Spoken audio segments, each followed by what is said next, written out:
ఈ వీళ్ళ ఇంట్లో మీటింగ్కి వెళ్ళాం. కాబట్టి ఇది మొదటి వారం అవుతుంది నాకు ఇది చదవడానికి. లాస్ట్ టైం మనం చదువుకున్నది శాసనములు. భగవత్ శాసనం గురించి మనం ఆఖరిని చదువుకున్నాము. అది ఒక్కసారి రిపీట్ చేసి దాని తర్వాత ఇవాల్టి నుంచి కొత్త కొటేషన్తో మొదలెడదాం. God's law. How prisoners are suffering untold hardships and privations. జైళ్లలో పెట్టినటువంటి బందీలు వాళ్ళు అనేక రకాలైనటువంటి బాధలకు వచ్చుకుంటూ ఉంటారు, బాధలు పడుతూ ఉంటారు, బాధలు వాళ్ళకి పెడుతూ ఉంటారు. అంతేకాకుండా వాళ్ళకి అనేక రకాలైనటువంటి కష్టాలు వచ్చేటువంటి పద్ధతిలో వాళ్ళు జీవిస్తూ ఉంటారు. ఈ మొత్తం జైల్లో ఉన్నటువంటి ఈ ప్రిజనర్స్ అంతా they are kept away from society because they have broken the law of the land. వాళ్ళు ఈ సంఘంలోంచి దూరంగా పెట్టేశారు వాళ్ళని, ఈ ప్రజల్లో పెట్టి, ఈ జైల్లో పెట్టి. ఎందుకు? వాళ్ళేమో వాళ్ళు జీవిస్తున్నటువంటి భూమి మీద చేయకూడనటువంటి ఉల్లంఘన, శాసనాన్ని ఉల్లంఘించి వాళ్ళు ఏవో కొన్ని పనులు చేశారు. అంటే దొంగతనాలు, దోపిడీలు, హత్యలు, కార్యాలు ఇలాంటివన్నీ వాళ్ళు చేసి ఉంటారు. వాళ్ళనేమో జైల్లో పెట్టారు. అదే but what punishment is meted out to those who break the law of God? సరే, వాళ్ళనేమో సొసైటీ ఏమో జైల్లో పెట్టింది. కానీ మనం మన యొక్క జీవితాన్ని నిజంగా భగవంతుడు పెట్టినటువంటి ఆ శాసనాలు ఉల్లంఘించిన వాళ్ళకి ఏం పనిష్మెంట్ ఉంటుంది? Can you imagine their fate? వాళ్ళు భగవత్ శాసనాన్ని ఉల్లంఘించినటువంటి వాళ్ళకి వాళ్ళ యొక్క విధి ఎలా ఉంటుందో మీరు ఊహించగలరా అనే బాబాయ్ ప్రశ్న వేస్తున్నారు ఇక్కడ. The best way to save oneself from breaking the divine law is to surrender completely to a perfect master and literally follow his instructions to the letter. మనం భగవంతుడి యొక్క శాసనాన్ని ఉల్లంఘించిన వాళ్ళకి ఏ రకమైనటువంటి పనిష్మెంట్ వస్తుందో మనం ఊహించగలమా? వాళ్ళు శాసనాన్ని, భగవత్ శాసనాన్ని ఉల్లంఘించకుండా ఉండాలి అనుకున్నట్టయితే వాళ్ళేమో ఒక సద్గురువుకి పూర్తిగా సమర్పణ అయిపోవాలి. వాళ్ళు సమర్పణ అయిపోయిన తర్వాత వాళ్ళు ఏ విధంగా వాళ్ళకి జీవించడానికి అవకాశం ఇస్తున్నారో వాళ్ళ యొక్క ఇన్స్ట్రక్షన్స్, వాళ్ళు ఇచ్చినటువంటి ఆ మార్గ దర్శనాలు అక్షరాల పాటించగలగాలి. భగవత్ శాసనాన్నే ఉల్లంఘించిన వాళ్ళకి ఏం పనిష్మెంట్ ఉంటుంది?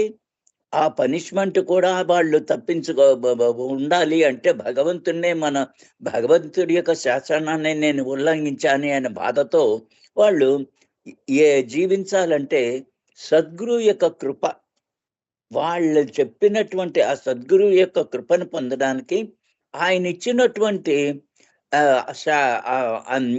అనుసరాల్ని ఆయన ఏ విధంగా జీవించమన్నారు ఆ సద్గురు. ఇప్పుడు మనం బాబాకి సమర్పణ అయిపోయాం అనుకోండి, బాబా పుస్తకాలు చదువుకుంటూ బాబా చెప్పిన విధంగా మనం జీవిస్తూ ఉన్నామని అనుకుంటున్నాం. జీవిస్తున్నామో లేదో మనకి తెలియదు.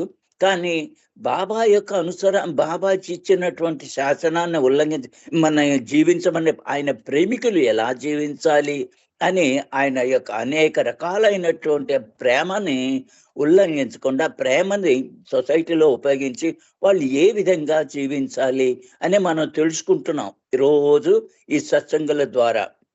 మనం బాబాని అనుసరించి మనం ఇలా చేస్తే పాపం వస్తుంది, ఇలాంటిదేమో బాబా చెప్పిన దానికి విరుద్ధంగా ఉంటుంది అని మనం బాబా యొక్క ప్రేమికులు అవక ముందర మనం ఏ విధంగా అయితే ఉల్లంఘించవచ్చామో, బాబాని అనుసరించిన తర్వాత మనం బాబా చెప్పిన విధంగానే మనం జీవిస్తూ అలాంటి ఉల్లంఘన చేయకుండా, భగవత్ శాసనాన్ని ఉల్లంఘన చేయకుండా మనం జీవించగలుగుతున్నాం. ఈ విధమైన సత్సంగాలు అంటే వారం రోజులు మనం ఏదో రకమైనటువంటి బాబా యొక్క సత్సంగంలో మనం పార్టిసిపేట్ చేస్తున్నాం. అందులో మనకు కొత్త కొత్త విషయాలు తెలుస్తున్నాయి. ఓహో, నేను బాబా పరిధిలోకి రాకముందర ఇలా అనుకుని ఇలా జీవించాను కదా అని పశ్చాత్తాపడుతూ బాబాని అప్పటి నుంచి బాబా యొక్క ప్రేమలో వాళ్ళు అనుసరిస్తూ ఏ రకమైనటువంటి ఉల్లంఘన చేయకుండా సొసైటీకి కానీ బాబా యొక్క శాసనాన్ని కానీ ఏది ఉల్లంఘించకుండా మనం మార్చేసుకుంటున్నాం. మార్చుకొని మనం బాబా పుస్తకాల్లో మనకి చెప్పినటువంటి విధానాలన్నీ చదువుకుంటూ ఆ విధంగా మనం నడుచుకోవడానికి, జీవించడానికి మనం ప్రయత్నం చేస్తూ ఉంటాం. ఆ విధంగా బాబా మనకి ఆయన ప్రేమలో మనం ఉంటూ మనం జీవించడం వల్ల దానివల్ల వచ్చేటువంటి అనర్థాలన్నీ కూడా బాబా రానీయకుండా చేస్తున్నాడు అని అనుకుంటున్నాను. ఎంచేదంటే బాబా దగ్గరికి వచ్చిన తర్వాత మనుషుల యొక్క జీవితం బాబా ప్రేమికులు అయిపోయిన తర్వాత చాలా మార్పులు వచ్చేస్తాయి. ఎంత మార్పులు వచ్చాయంటే, ఏమిటి వీడా మెహర్ బాబా భక్తుడా వీడు అని సొసైటీ అంతా ఆశ్చర్యపోయేట్లాగా, ఏమిటి ఎంత మారిపోయాడు, ఎంత నిర్మలంగా ఉంటున్నాడు, ఎంత శాసనాన్ని అనుసరిస్తూ ఉంటున్నాడు, ఆ మెహర్ బాబా ప్రేమలో ఇంత గొప్పతనం ఉందా అని మిగతా వాళ్ళు ఆశ్చర్యపడేట్లాగా బాబా యొక్క ప్రేమికులు మారి అంత ముందర జీవితంలోంచి బాబా ప్రేమికులైన తర్వాత జీవితాల్ని మార్చేసుకుంటూ సొసైటీకే ఆశ్చర్యకరమైనటువంటి జీవితాన్ని మనం జీవిస్తున్నాం. అలాగ మీకు బాబా ప్రేమికులకి చాలా మందికి తెలుసు. ఇంచేదంటే ఏమిటి వీడు ఎంత ముందర ఎంత క్రూరత్వంగా ఉండేవాడు, ఎంత దురాశన దౌర్జన్యాలు చేసేవాడు, వీడేమిటి ఇంత కామైపోయాడు ఈ మధ్యన అని అనుకుంటుంటే, ఏమిటి దీనికి కారణం అయి ఉంటుంది అని అనుకుంటుంటే, అతని యొక్క ఇంటిలో మెహర్ బాబా సత్సంగులు చేయడము, మెహర్ బాబా పుస్తకాలు చదవడము, మెహర్ బాబా ఫోటోలు చూడడము ఇవి జరుగుతూ, ఓహో ఈ మెహర్ బాబా భక్తుడైపోయాడా వీడు, లవరు, నా స్నేహితుడు, అలాగా ఎంత మారిపోయాడు వీడు, ఎంత సౌమ్యంగా ఉంటున్నాడు, ఎంత ప్రేమగా ఉంటున్నాడు అని వాళ్ళు ఆశ్చర్యపోయేట్లాగా బాబా యొక్క ప్రేమికులు జీవిస్తున్నారు.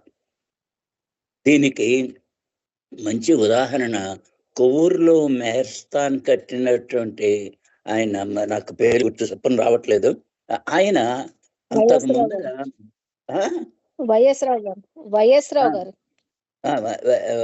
రావు గారు కాదు, ఇంకా ఆయన కట్టించిన ఆయన వేరే ఉన్నారు.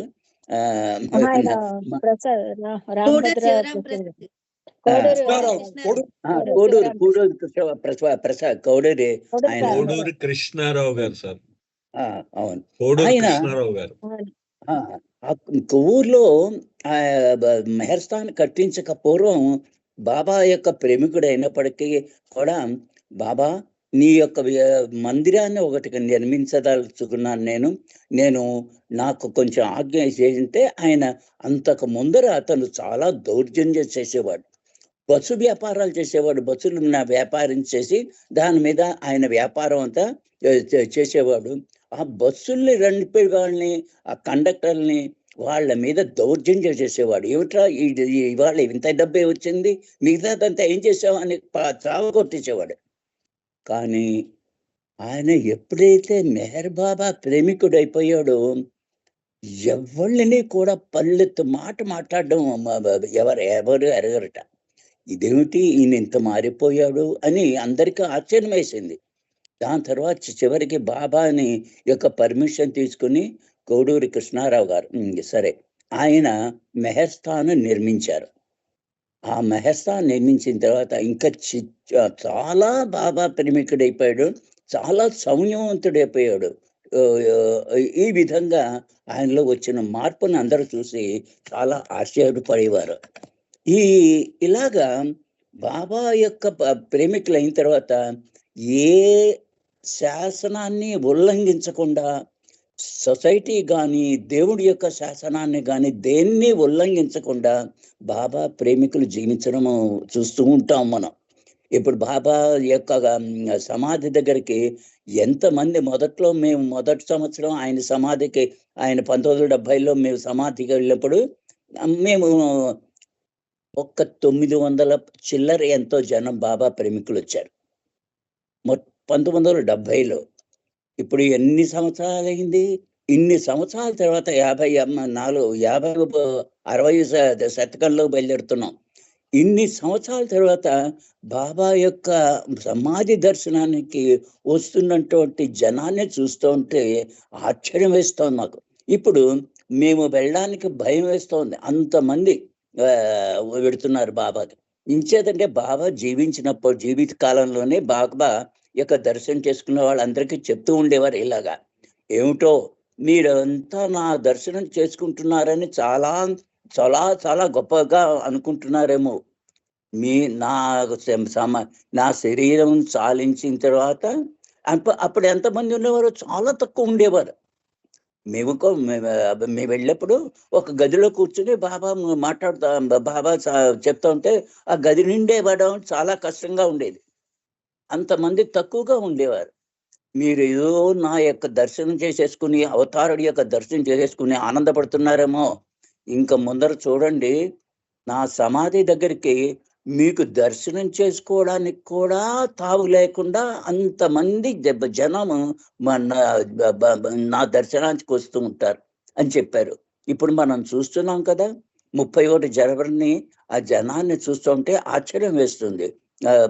అప్పుడు చెప్పారు కూడాను, మీకు నా సమాధి దర్శనం చేసుకోవడానికి కూడా వీలు లేనటువంటి పరిస్థితి వచ్చేస్తుంది మీకు అని బాబా చెప్తూ ఉండేవారు. మేము బాబా దర్శనం చేసుకున్నప్పుడు ఒక గదిలో ఉండేవాళ్ళం, అంతే, ఒక గది నిండా ఉండేవాళ్ళం అహ్మద్నగర్లో.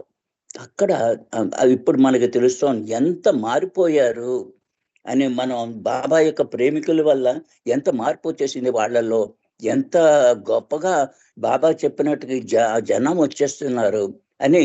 షిరిడి సాయి బాబా దగ్గరికి వెళ్ళి మెహర్ బాబా దగ్గరికి వచ్చి ఆయన దర్శనం చేసుకుంటే గానీ వాళ్ళు ఆర్తత తీరట్లేదు. ఆ విధంగా అంతమంది జనం వస్తున్నారు బాబా యొక్క 31 జనవరికి బాబా సమాధి దర్శనం చేసుకోవడానికి. మేము ఇప్పుడు చాలా ముసలివాళ్ళం అయిపోయి మేము 80 ఏళ్ళలో పడిపోయాము. మేము వెళ్ళలేకపోతున్నాం. ఏదో సంవత్సరంలో ఏదో ఒక రోజునే నేను వెళ్ళగలుగుతున్నాను. కానీ ఇప్పుడు బాబా చెప్పిన దాన్ని చూస్తూ ఉంటే, చెప్పిన దాని ప్రకారంగా ఈ జనం వచ్చే విధానం చూస్తుంటే, బాబా భక్తులు ఎంతమంది అయిపోతున్నారో చూస్తుంటే, సెంటర్లు ఎన్ని సెంటర్లు వచ్చాయో. మన ఆంధ్రప్రదేశ్లోనే అప్పుడు మహా ఉంటే 10-15 ఉండేవి బాబా జీవించి ఉన్న కాలంలో. కొవ్వూరులో, అలాగ రాజమండ్రిలో, తాడేపల్లిగూడెంలో, అలా విశాఖపట్నంలో ఇలా ఉండేవి అంతే. ఇప్పుడు ఎన్ని సెంటర్లు వచ్చేసాయో. 2 తెలుగు రాష్ట్రాల్లోనూ బాబా యొక్క సెంటర్లు అనేకం వచ్చేస్తున్నాయి. ఇది బాబా చెప్పిన విధానంగా అది జరుగుతోంది. ఇప్పుడు బాబా యొక్క ప్రేమికులు ఎలా ఉంటున్నారో వాళ్ళని చూసి మిగతా వాళ్ళు అలా ఉండడానికి ప్రయత్నం చేస్తున్నారని నాకు అనిపిస్తోంది. అంచేత ఇంతమంది జనం బాబా దర్శనానికి వస్తున్నారంటే బాబా యొక్క మహత్యమే, బాబా చెప్పినట్టుగాను అని. ఇక్కడ దాకా మనం లాస్ట్ టైం చదువుకున్నాం. ఇక్కడ ఈ సంవత్సరంలో కొత్త ఇది ఎల్ అన్నటువంటి అక్షరం ద్వారా లాస్ ఆఫ్ గాడ్ అన్న దానికి ఆఖరిది. ఇక్కడ leadership, creative leadership will have to recognize and emphasize the fact all men are already united to each other.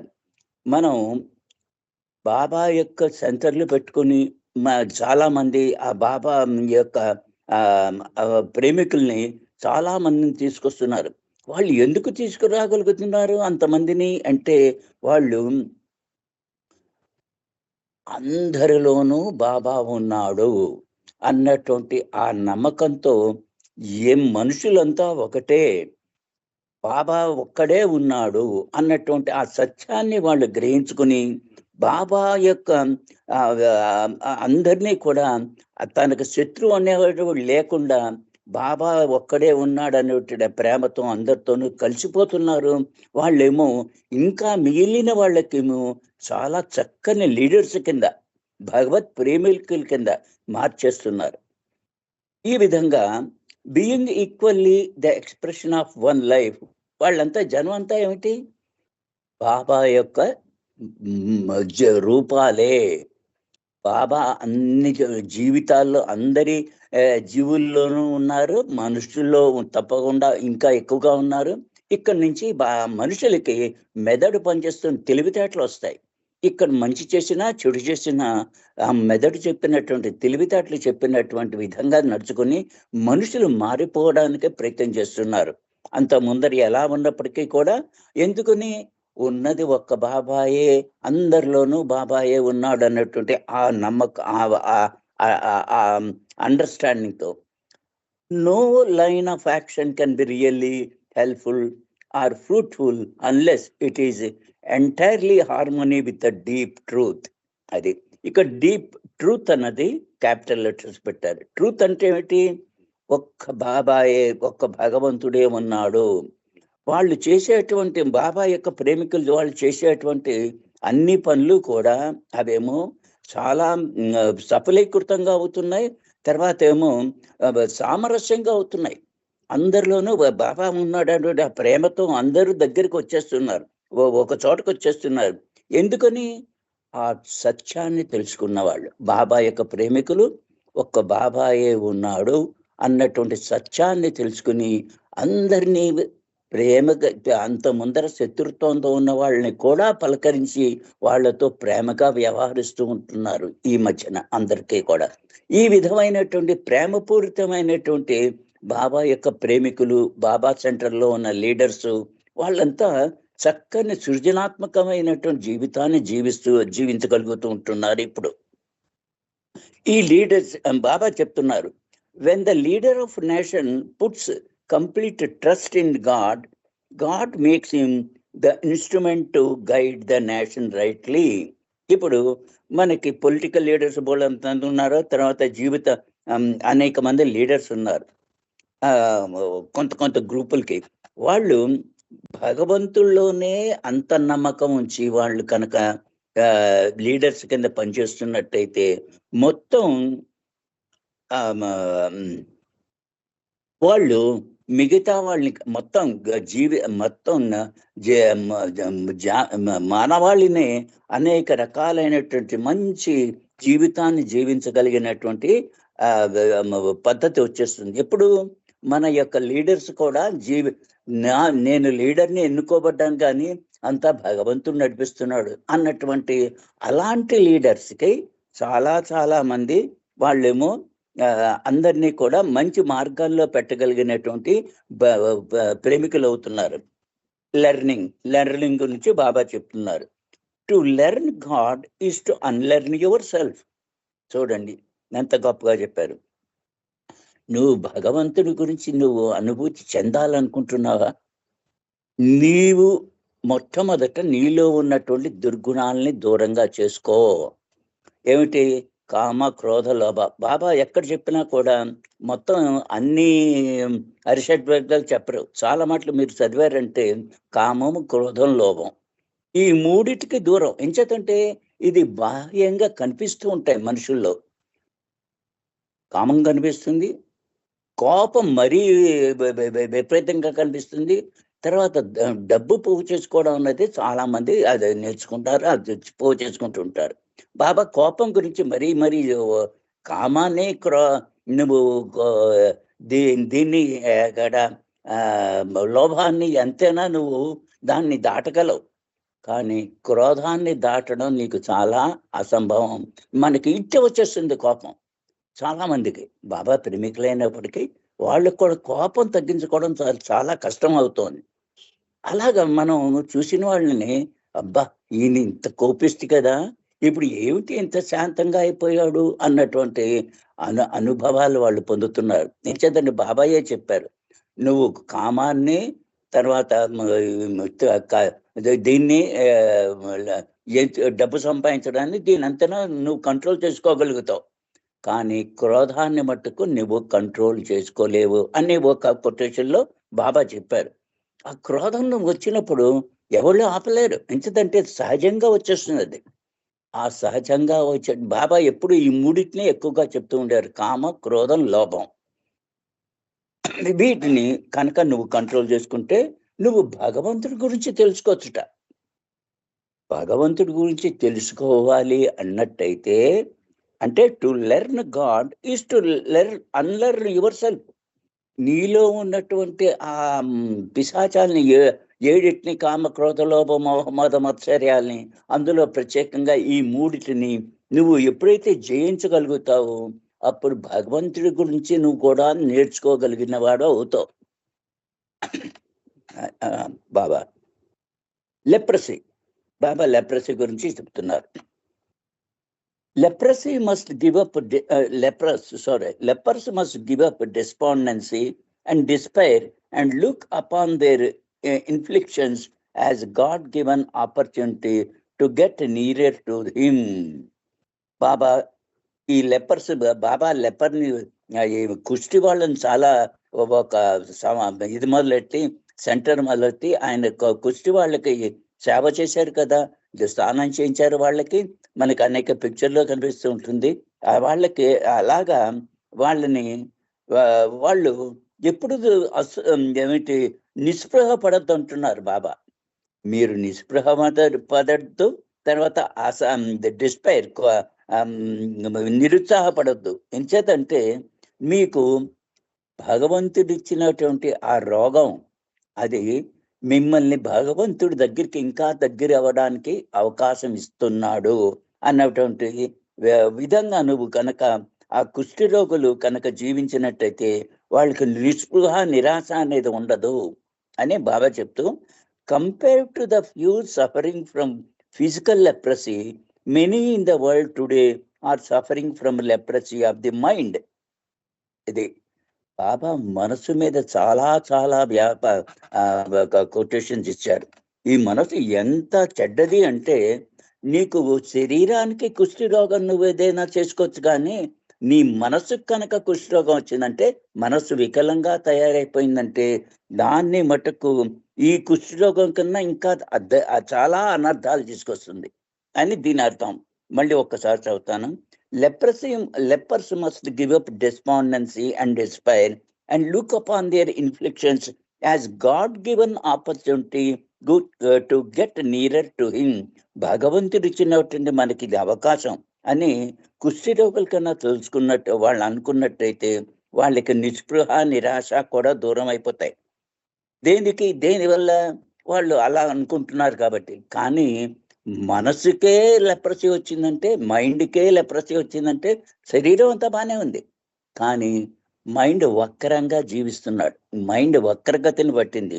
చేయకూడనటువంటి అన్ని కూడా అసందమైనటువంటి పనులను చేస్తూ ఉంటుంది. ఎందుకు? మైండ్ నీకు అనర్థం తీసుకొస్తోంది. మైండ్కి అది లెప్రసీ లాంటిదే. శరీరానికి లెప్రసీ ఎలాగో మనసుకి కూడా లెప్రసీ అన్నది నువ్వు సఫర్ అవ్వడానికి కారణం అవుతోంది అని బాబా లెపర్స్ గురించి బాబా ఇక్కడ చెప్తున్నారు. అంటే మనస్సుని శాంతంగా, కాముగా, భగవంతుడి విశ్వాసం ఉంచి నువ్వు ఎప్పుడైతే జీవిస్తావో నీకు సొసైటీలో కూడా నీకు అంత గౌరవం, మర్యాద నీకు దొక్కుతుంది. అంచేత నీ మనస్సు వికలంగా అవ్వకుండా చూసుకో, మనసును వికలంగా చేసి నువ్వు జీవించకుండా చూసుకో అని బాబా లెపర్ సంబంధంలో ఇక్కడ చెప్తున్నారు. Level, I come down to your level but never bring me down to your level. చేతంటే ఆయన ఉన్నతోన్నతుడు, అంతకన్నా అధమందించి ఉన్నతోన్నతుడు ఆయన ఆ ఉన్నతత్వాన్ని మీరు మీ లెవెల్కి తీసుకొచ్చేయకండి, ఆయన్ని మీ లెవెల్కి తీసుకొచ్చేయండి. వాడిని బాబా ఏం చెప్తారు? ఎవరి స్థాయిలో వాళ్ళతో నేను కలుస్తూ ఉంటాను. నిజంగా మీ స్థాయికి నేను దిగి వచ్చాను అంటే గొప్ప భక్తుడి స్థాయిలోనూ ఉంటారు, చాలా వికృతమైనటువంటి బిహేవ్ చేసే వాళ్ళ స్థాయి కూడా వచ్చేస్తారు బాబా. అంచేత వాళ్ళ మనసులు మార్చాలి. అంచేత నేను మీ స్థాయికి నేను ఎందుకు దిగి వచ్చానో నేను నా పని వల్ల మీకు తెలుస్తోంది, కానీ మీరు నా నా నీ స్థాయికి నన్ను దింపద్దు అంటున్నాడు బాబా. మీ స్థాయికి నేను దిగొచ్చా, కానీ ఇంకా మీరు మారకుండా అదే విధంగా జీవించారంటే ఆయన యొక్క జీవితం, ఆయన యొక్క ప్రేమ అనర్థం అయిపోయింది. మీలో ఉన్నటువంటిది ఆయన్ని కూడా మీ లెవెల్కి దింపేస్తున్నారు. అలాగా ఉండకండి. నేను మీ స్థితికి నేను ఎందుకు దిగి వచ్చానంటే మీరు నన్ను నా స్థితి నుంచి మీరు నీ స్థితికి దింపకుండా ఉంటారని. అంటే మెల్లిగా ఆయన పరిధిలోకి వచ్చిన వాళ్ళు ఆయన స్థితికి చేరుకోవాలి. ఆ భగవంతుడు నాలోనే భగవంతుడనా, అందరిలో భగవంతుడనా, ఆ స్థితికి అనుభూతి రావాలి వాళ్ళకి. ఆ విధంగా మీరు నన్ను మీ కిందకి దింపకండి, నేనే నీ స్థాయికి దిగి వచ్చాను అని బాబా మనకి హెచ్చరిస్తున్నారు. అంటే బాబా ప్రేమికుడి కింద ఉంటూ చేయవలసినంత అనర్థాలన్నీ చేస్తుంటే ఇంకా బాబాలో ఎవరికి వస్తుందా ప్రేమ, ఎవరికైనా వస్తుందే నమ్మకం? ఆ మార్పు కనుక నీలో వచ్చినట్టయితే నన్ను నీ స్థితికి చేర్చకుండా ఉంటావు అని మనకి హెచ్చరిక చేస్తున్నారు ఇక్కడ. లిబరేషన్ అంటే ముక్తి, దాని మీద quotation. When the opposite experiences are equalized, the good and bad samskaras balance perfectly. అంటే బ్రాకెట్ లో ఇచ్చారు. The Jivatma is liberated forever.